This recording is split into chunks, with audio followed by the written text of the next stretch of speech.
Beowulf, Chapter 1. This is on page 386 of your textbook. Hrothgar, king of the Ring-Danes, builds Heorot, Hall of the Heart, a great mead hall. After the giant Grendel murders Hrothgar's warriors there, Heorot lies empty. Beowulf arrives from Geatland to fight Grendel. Hear me. We have listened to many a tale about the Ring-Danes in days of old. We have heard about their mighty kings, for their deeds of daring and danger won them glory, honor, and wealth. They defeated fierce foes, and they ruled with such might that folk across the whale road paid them tax and tribute. At home they were gracious and generous gift-givers, and so, when war came, their war comrades were loyal and served them well in battle. They were good kings, and the Lord of Life, giver of glory, showered them with fame. When the time came for such a king to die, his soul made the journey to God, and it remained in peace there forever. That king's war comrades honored him. Their hearts flooded with surging sea swell of love as they carried his corpse down to the seashore, and they brought his body aboard a ring-proud, sea-ready ship that was moored in the ice-cold sea flood. They placed their dead king, their beloved ring-giver, against the mast, and they surrounded him with a treasure trove. Gold and jewels from far-off lands, gleaming ring-meshed battle-shirts, gold-glittering war-helmets, gold-rimmed shields, iron-tipped spears, and sharp-bladed battle-swords, blood-hardened and shining. All these went with their king on his last lonely journey. Then, when all was ready, they cast loose the anchor, and they launched the broad-beamed boat upon the deep waters of the whale road to wander where it would. Long after the ring-proud ship was out of sight, its golden banner waved high above the sea waters. Bold-hearted war comrades and wise counselors watched and waited with heavy hearts as the surging sea swell carried that wealthy cargo into the deep waters of the pathless sea road. Hrothgar was one of these mighty kings who ruled the Spear-Danes. Holy God, Lord of Life, granted him wisdom, war skill, and good fortune in battle. Warriors followed him, for he was fierce in war and generous with gifts, and so, soon he led a mighty band of warriors. Hrothgar decided to build a high, horn-gabled mead hall. It would be so splendid that folk in lands far and wide would speak of it. He wanted his high-born war comrades to gather in his great hall to feast, drink, and receive treasure as their reward for bold hearts and battle skill. And when it came to pass that the Hall of Heroes was finished, Hrothgar named it Heorot, the Hall of the Heart, for the heart, stag, was a fitting sign for a war king. And so, it came to pass that Hrothgar and his high-born war comrades feasted in their horn-gabled mead hall, and the treasure-giving war king generously gave his war comrades all the treasure, gold rings and shining armbands that God had granted him. But he did not give lives of men or land belonging to the Dane folk, for these alone were not his to give. Hrothgar and his high-born war comrades heard the sounds of the harp, and they sang happy songs in Heorot, unaware that someone was watching them and waiting. For Grendel, a joyless giant of a man, ghastly and grim, lived somewhere in the lonely borderland. He dwelled at night deep in the darkness of that murky moor, and by day, shielded by its mist from the eyes of ordinary men, he haunted that marshland. Grendel's hard heart was always flooded with a surging sea swell of hatred, for he despised the Dane folk. Descended from the race of Cain, Grendel bore the age-old curse, the mark of murder, of his death-dealing ancestor. Like Cain, Grendel had been banished from life among happy folk. He was condemned to live in a lonely lair, where only his mother and sea monsters kept him company. Day after day, Grendel heard the sounds of the harp and the happy songs of the heroes, and he hated them.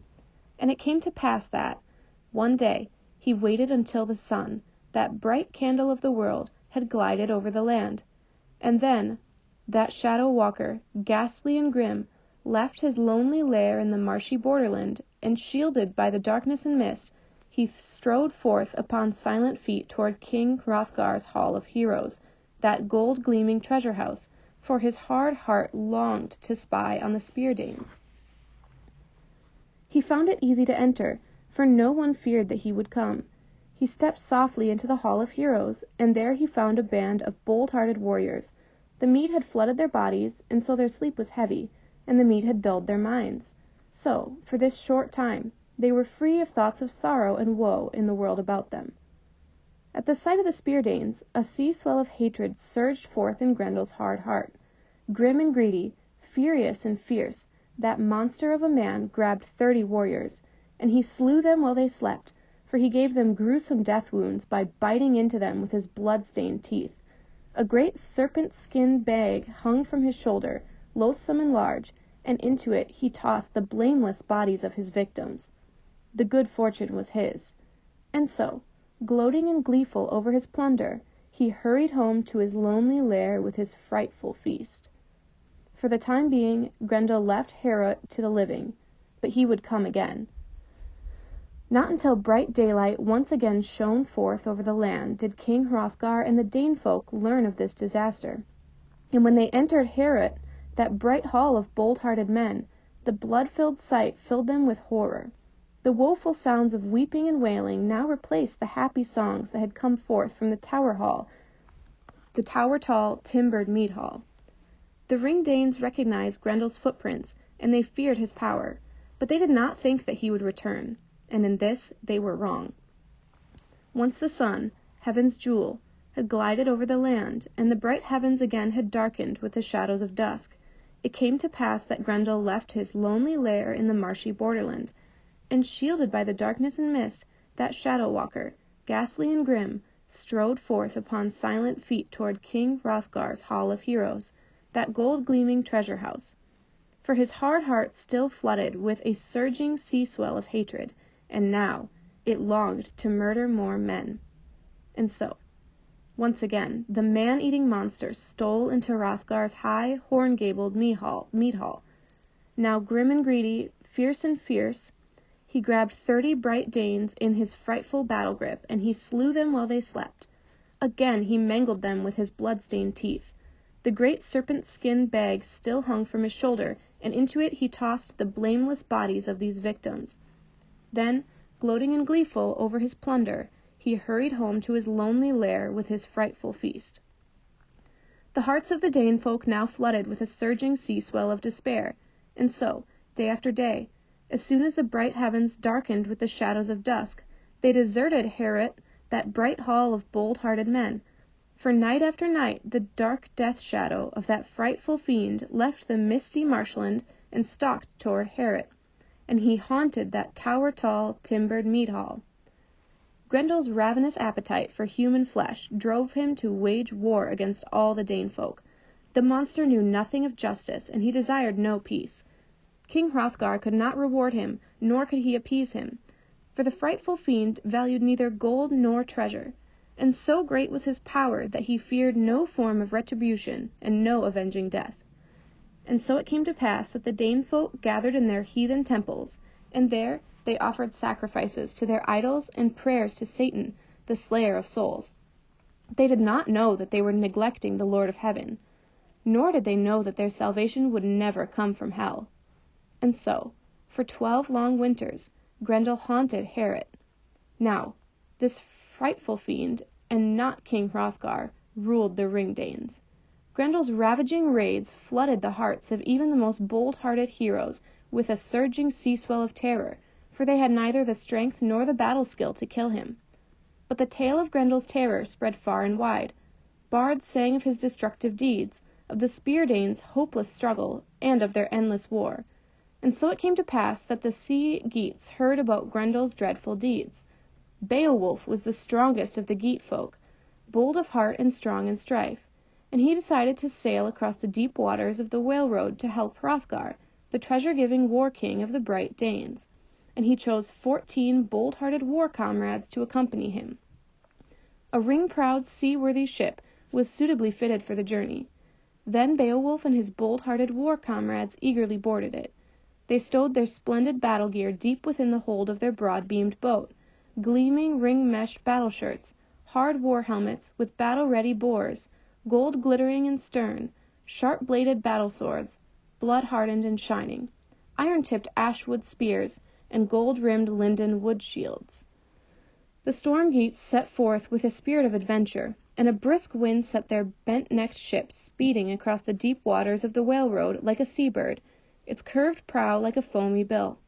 And when bright daylight again shone forth over the land, the sun, heaven's jewel, shone upon the lofty, sheer-cut sea-cliffs, the high hills, and the broad headlands of the bright Danes. The sea-geats soon beached their broad-beamed boat. Then they stepped ashore, their ring-meshed battle-coats clanking, and they thanked God for granting them safe paths for their sea-crossing. By now, from the top of the sea-cliff, sheer-cut and lofty, the watchful warden upon horseback had seen the group of strange, battle-ready warriors, bearing shining shields and gleaming war-gear, step ashore. And so, holding his ashwood spear ready in his hand, he galloped down to meet them. "What men are you, and who are your fathers?" he challenged. "And why have you come to the land of the bright Danes, wearing ring-meshed battle-shirts and carrying gleaming war-gear? One of you is the greatest warrior I have ever seen, and if his looks do not lie, he is matchless among noble men." So the coast guard spoke, and in reply Beowulf, the leader of the band, unlocked his own word hoard. "We are Weathergeats. King Hygelac is my blood king, my hearth friend, and my war comrade. My own father, Ecgtheow, was known in Folklands far and wide, for he was bold of heart, strong in strife, and a leader of men. His blood-hardened, sharp-bladed battle-sword sang a greedy war-song, and it doomed many a battle-skilled swordman to death. Word wove bright threads into his life before death, that dreaded destiny took his life at the end of many winters. And so, every man of wise mind remembers him well. We seek your treasure-giving lord Hrothgar, for we have come to kill the frightful fiend whose deadly deeds terrify the Dane folk." So Beowulf spoke to the coast guard, and to his words the warden replied, "Then I will lead you forth to our king. Take your battle weapons, and take your gleaming war gear, but let my men watch your ring-proud ship. They will protect it from any foe." So it came to pass that the war-geats walked toward the Hall of Heroes, and as they walked, the stern, battle-ready boats, glittering upon their hard war helmets, kept watch over their lives. At last they saw Heorot, King Hrothgar's Hall of Heroes, famed beyond all others in Folklands far and wide. There the warden left them to return to his sea watch, but Beowulf and his band of war comrades continued along the stone-cobbled street toward the Heorot, that bright hall of bold-hearted men. And as they walked, their gleaming war-gear sang a clattering iron battle-song. At last they rested their broad, gold-rimmed lindenwood shields and their gray-tipped ashwood spears against the wall of the high, horn-gabled mead-hall. There Hrothgar's herald came forth to greet them, and there the herald questioned them as the coast guard had. And it came to pass that the herald returned to his white-haired king and said, "My lord, a warrior named Beowulf has sailed the deep waters of the whale road to our land. He leads a band of Stormgeats, and he wishes to speak with you. Grant him your ear, gracious Hrothgar, for his gleaming war-gear reveals him to be worthy of great respect." So the herald spoke to his king, and to his words Hrothgar replied, "I knew Beowulf when he was a child. His kinfolk and I are hearth friends. I have heard from the seafaring folk that Beowulf has the strength of 30 men in his mighty battle grip. I hope that holy God has sent him to help us fight Grendel. I will give him glorious gifts for his bold heart and his battle skill. And so, welcome the Stormgeats and ask them to come before me." So King Hrothgar commanded his herald, and so Beowulf came to stand before the old, treasure-giving war-king. The youth stood straight and tall in his gleaming ring-mesh battle-shirt and his hard war-helmet, with its battle-ready bores, gold-glittering and stern. "Hail to you, Hrothgar, mighty war-king of the Spear-Danes!" he exclaimed. "I am King Hygelac's blood-kin and war-comrade. In Geatland I have heard seafaring folk speak of Grendel, that ghastly and grim man-eater, and they say Heorot, your gold-gleaming treasure-house, lies deserted and useless once the bright heavens darken with the shadows of dusk. From the days of my youth I have won honor and glory by doing deeds of daring and danger. I have slain savage sea-monsters upon surging sea-swells in the dark of night, and now I will wage war with Grendel, that joyless giant, frightful fiend though he is. I ask only one favor of you, my lord. Let your folk rest while my bold-hearted war-comrades and I cleanse your horn-gabled mead-hall of this monstrous man-eater. I have heard that Grendel has contempt for weapons of any kind, and so, I will fight without my sharp-bladed battle-sword and my broad lindenwood shield. My mighty battle-grip will be my only war-weapon, and I will grapple with that frightful fiend, hand to hand, until death takes one of us. If Grendel wins the battle, then he will leave you with no bodies to bury, for I have heard that he does not feast in your mead-hall, and so he leaves no bones behind. He will bear my blood-bathed head and body to the moor, and there he will chew upon them at his leisure in his lonely lair. Just send my ring-meshed battle-shirt, this hand-linked and hand-joined age-old treasure, back to my king, for Welland, that far-famed master-smith, made it with his own hands, where it always weaves as it must. So Beowulf spoke, and to his words the treasure-giving king replied, Beowulf, my friend, you alone can save us from this savage man-eater, for Grendel has weakened my bold-hearted war-comrades, and he has wasted my mead-hall. So, welcome. Join the Ringdanes now in a joyful feast, and speak to my war-comrades of your purpose and plan.